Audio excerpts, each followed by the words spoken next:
এই দেখুন তরকারিটা ভালোভাবে ফুটে গেছে। এই পর্যায়ে আমি মাছগুলো অ্যাড করছি।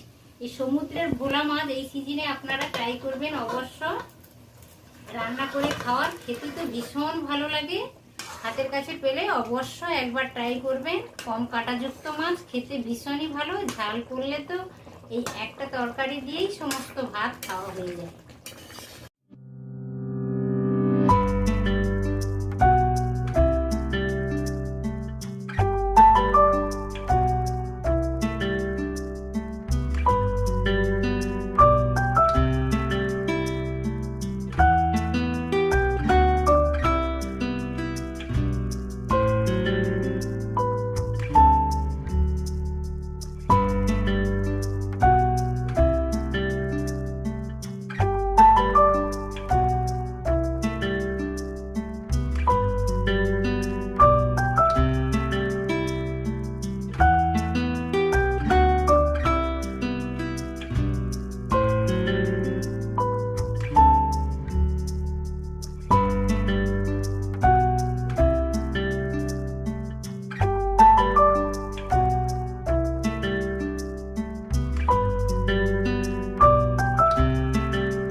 এই দেখুন বন্ধুরা, দুটো বড় সাইজের ভোলা মাছ বাজার থেকে কিনে নিয়ে চলে আসলাম।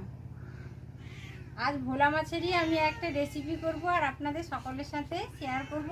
ভোলা মাছ তো এই সিজনে বাজারে প্রচুর পাওয়া যাচ্ছে। হাতের কাছে পেলে অবশ্যই একবার ট্রাই করে দেখবেন। এটা কম কাঁটাযুক্ত মাছ, সামুদ্রিক মাছ।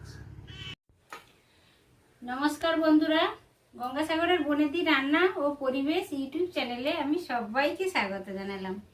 এই দেখুন বন্ধুরা, আমি আজ দুটো বড় সাইজের ভোলা মাছ নিয়ে বসে গেছি।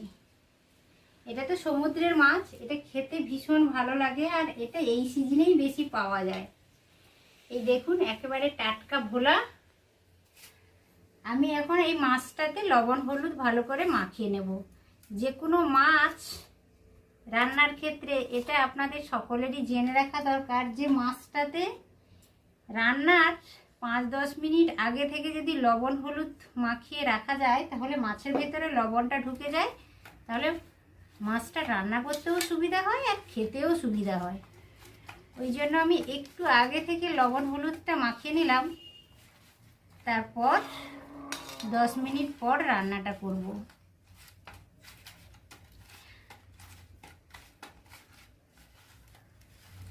এই দেখুন লবণ হলুদ আমার মাছটাতে মাখানো হয়ে গেছে। আর এই রান্নাটার জন্য আমি কি মশলা ব্যবহার করছি দেখুন। দুটো টমেটো আমি ছোট ছোট করে কেটে নিয়েছি, আর দুটো পেঁয়াজ আমি গ্রেট করে নিয়েছি, 1 চামচ আদা বাটা নিয়েছি, 3টা কাঁচা লঙ্কা নিয়েছি। আর গুঁড়ো মশলার একটা মাটির বলে কিছুটা পরিমাণে আমি জল নিয়েছি। গুঁড়ো মশলার একটা পেস্ট বানিয়ে নেব। হলুদ দিয়ে দিলাম ছোট একটা চামচের 1 চামচ। সমুদ্রের মাছ একটু ঝাল হলে ভালো হয়, তো ঝালটা নিজেদের পছন্দ অনুসারে নেবেন। সমুদ্রের মাছে একটু ঝাল দিয়ে রান্না করলে খেতে বেশ ভালো লাগে। তো আমি মোটামুটি বড় একটা চামচের 1 চামচ লঙ্কা দিলাম।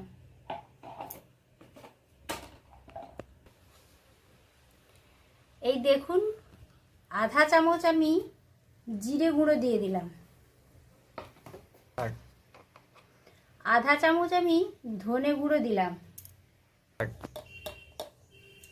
কালারের জন্য 1/4 চামচ আমি কাশ্মীরি লাল লঙ্কার গুঁড়ো দিলাম। এটাই মশলার একটা পেস্ট আমি বানিয়ে রেখে দেব আগে থেকে।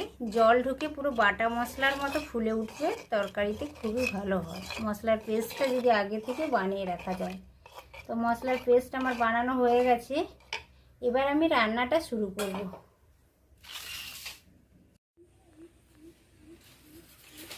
বন্ধুরা আমি জালটা উনানে লাগিয়ে দিলাম। আর এই দেখুন মাছটাও লবণ হলুদ মাখানো হয়ে গেছে, মশলা রেডি হয়ে গেছে, মশলার একটা পেস্টও আমি বানিয়ে নিয়েছি। তাহলে চলুন এবার রান্নার মূল পর্বে যাওয়া যাক। এই দেখুন কড়াইটা উনানে বসিয়ে দিয়েছি, ভালোভাবে জালও লাগিয়ে দিয়েছি, তেল দিয়ে দিয়েছি 3 টেবিল চামচ।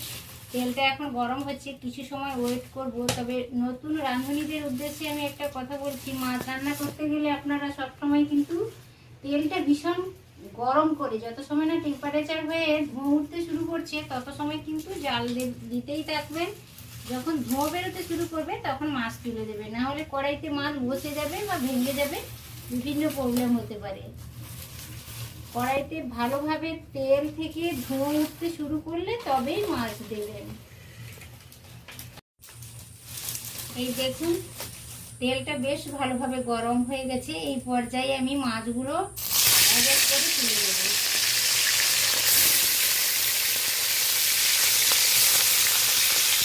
কড়াইতে কিন্তু একসাথে বেশি মাছ কখনো দিয়ে দেবেন না বন্ধুরা, অল্প অল্প মাছ দিয়ে ভাজতে হয়, তাহলে মাছটা নেড়ে নিতেও সুবিধে হয় আর মাছটা ভাজাও ভালো হয়।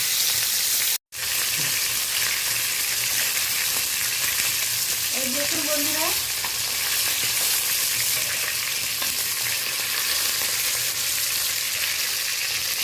মাথাগুলো এইভাবে, মাছের মাথাগুলো এইভাবে চারিদিকটা ভালো করে ভেজে নিতে হয়। বড় মাছের মাথা যদি হয় তাহলে খুব ভালো করে উল্টে পাল্টে চতুর্দিকটা বেশ ভালো করে কেটে ভেজে নিতে হয়, তাহলে ভেতরটা উপরটা মাছ মতো হয়ে যায়, ভেতরটা একটু কাঁচা থেকে যায়। তো আমার মাছ ভাজা মোটামুটি ভালো হয়েছে, বেশ ব্রাউন কালার করে মাছগুলো আমি ভেজে নিয়েছি। আরও কিছুটা পরিমাণ মাছ রয়েছে, এই দেখুন এইগুলো এইভাবে আমি ভেজে নেব। দেখুন বন্ধুরা প্রথমবার তো আমার কিছুটা মাছ আমার ভাজা হয়ে গেছে, সেকেন্ড ব্যাচে মাছগুলো যা ছিল সমস্ত মাছ আমি গোল্ডেন ব্রাউন করে ভেজে নিলাম। মাছগুলো ভালোভাবে ভাজা হয়ে গেছে, এবার আমি তরকারিটা করব। মাছ ভাজার পরে কড়াইতে কিছুটা পরিমাণ তেল রয়েছে, আর 1 চা চামচ মতো আমি তেল অ্যাড করলাম। ফোড়নের জন্য আমি তেলটা বেশ গরমই হয়ে গেছে, তো ফোড়নের জন্য ছোট 1 চামচ আমি 5 ফোড়ন ব্যবহার করলাম।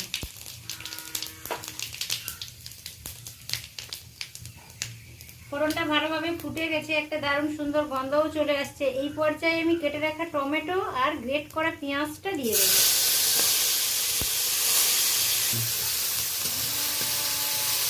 ফোড়নের সাথে গ্রেট করা পেঁয়াজটা, ছোট ছোট করে কেটে রাখা টমেটোটা ভালো করে আমি নরম হওয়া পর্যন্ত নেড়ে নিচ্ছি 3-4 মিনিট ধরে। লবণ দিয়ে দিলাম স্বাদ মতো। লবণ এই সময় দেওয়ার কারণ হচ্ছে পেঁয়াজটা বেশ নরম হয়ে যাবে, টমেটোটাও তাড়াতাড়ি গলে যাবে। এই দেখুন পেঁয়াজ টমেটো বেশ নরম হয়ে গেছে। এই পর্যায়ে আমি আদা বাটাটা দিয়ে দেব।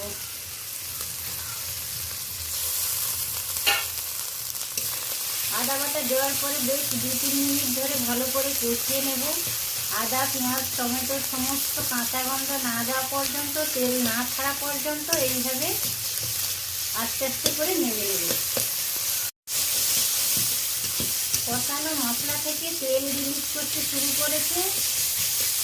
এই দেখুন এই পর্যায়ে আমি মশলা পেস্ট বানিয়ে রেখেছিলাম ওইটা অ্যাড করছি।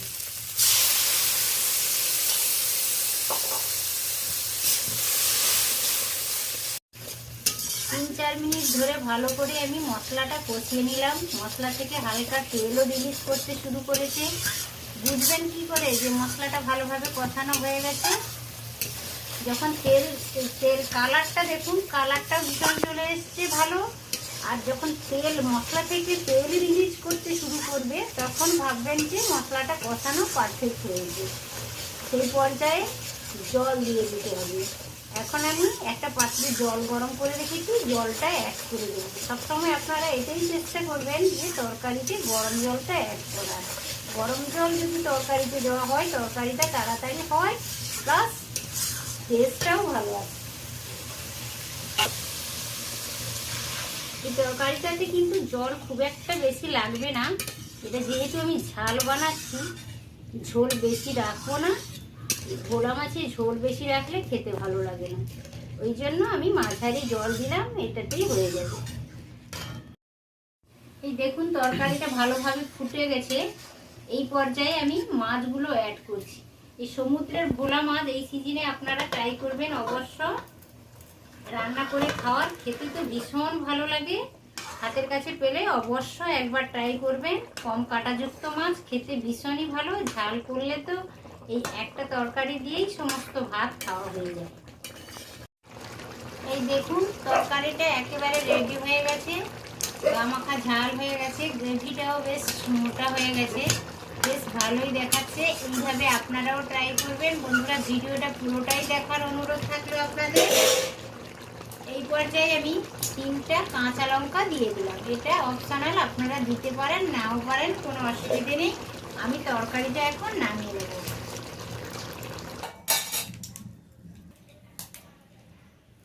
এই দেখুন বন্ধুরা, ভোলা মাছের ঝাল আমার রেডি হয়ে গেছে খাওয়ার জন্য। এই দেখুন কতটা লোভনীয় হয়েছে, কালারটা কতটা দারুণ এসছে। এইভাবে আপনারাও ট্রাই করে দেখবেন। আশা করি ভিডিওটা আপনাদের সকলের ভালো লেগেছে।